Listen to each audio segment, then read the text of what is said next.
À présent, on va analyser graphiquement le signe d'une fonction. On recherche le signe d'une fonction, on va lui attribuer un signe, soit plus, soit moins. On va donc regarder si la fonction est strictement positive ou négative. Alors, le graphique de ma fonction, s'il est situé au-dessus de l'axe horizontal, donc au-dessus de l'axe des x ou sur l'axe des x, la fonction est positive. S'il est situé strictement au-dessus de l'axe des abscisses, on dira qu'elle est strictement positive.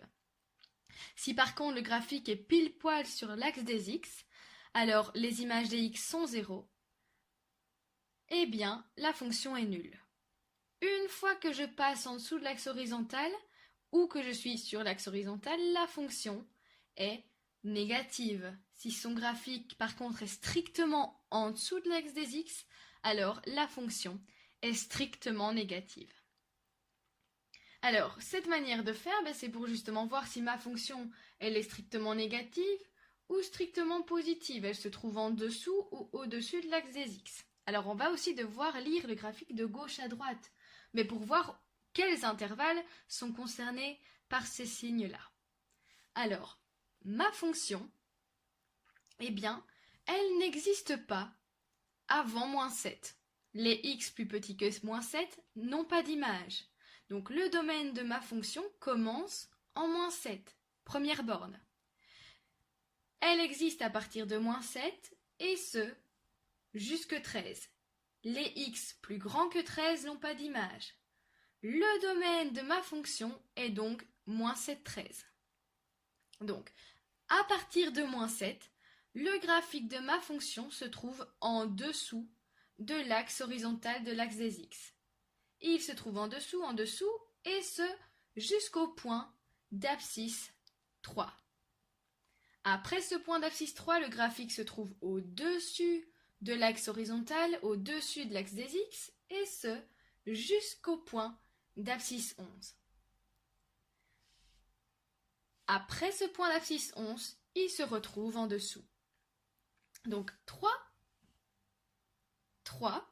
et 11, ce sont en fait les racines de la fonction. Ils ont tous deux pour image 0. La fonction est nulle lorsque x égale 3 et x égale 11. Alors, à partir de moins 7, ma fonction est négative. Elle est négative, et ce jusque 3 compris.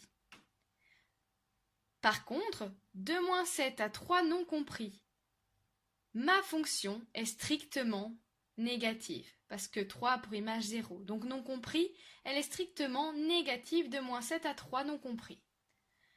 À partir de 3, le graphe de la fonction se trouve au-dessus de l'axe des x, elle est donc positive, et ce jusque 11. Donc de 3 à 11 non compris, la fonction est strictement positive. On va donc lui attribuer le petit signe plus et déterminer mon petit intervalle en bleu. Donc là, on voit bien les intervalles. À partir de 11, la fonction est négative. Elle passe en dessous de l'axe des x et elle est strictement négative entre 11 et 13 non compris. Je vais donc lui attribuer le petit signe moins comme mon premier intervalle. Voilà. Alors, ce que je vais devoir faire maintenant, c'est créer le tableau de signes de ma fonction. Alors, tableau de signes, il faut trouver des valeurs de x particulières à mettre. Alors, ma fonction, elle n'existe pas avant moins 7. Elle n'existe pas avant moins 7, mais elle n'existe pas non plus après 13. Donc, ma fonction est bornée des deux côtés. Je vais donc devoir mettre des hachurés dans mon tableau pour bien montrer qu'elle est délimitée. Alors, elle commence à exister à moins 7, je vais donc aller marquer moins 7 comme première valeur de x dans mon tableau. Alors, ma fonction n'existe pas non plus après 13. Je note 13 dans mon tableau. L'image de moins 7, c'est moins 4. Je note moins 4 sur la deuxième ligne, sur la ligne des ordonnées. 13, son image, c'est aussi moins 4. Je mets moins 4.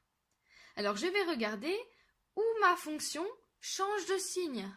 Ma fonction, à partir de moins 7, elle est négative, strictement négative même, et elle commence à changer de signe et à devenir strictement positive après 3. Donc c'est en 3 que ma fonction change de signe. 3 étant la racine, je la mets dans mon tableau de signes, et l'image d'une racine, c'est toujours 0, je marque 0. Donc, entre moins 7 et 3, la fonction est strictement négative, je mets mon moins dans le tableau. À partir de 3, ma fonction n'est plus négative. À partir de 3, le graphique de la fonction passe de en dessous à au-dessus de l'axe des x. Donc ma fonction, jusque 11, elle est strictement positive. Donc de 3 à 11, elle se trouve au-dessus. Donc 11, ma fonction change de signe. Je mets le 11, la racine, son image 0. Entre 3 et 11, la fonction est strictement positive. Je mets le petit plus dans mon tableau. Après 11, le graphique passe en dessous de l'axe des x.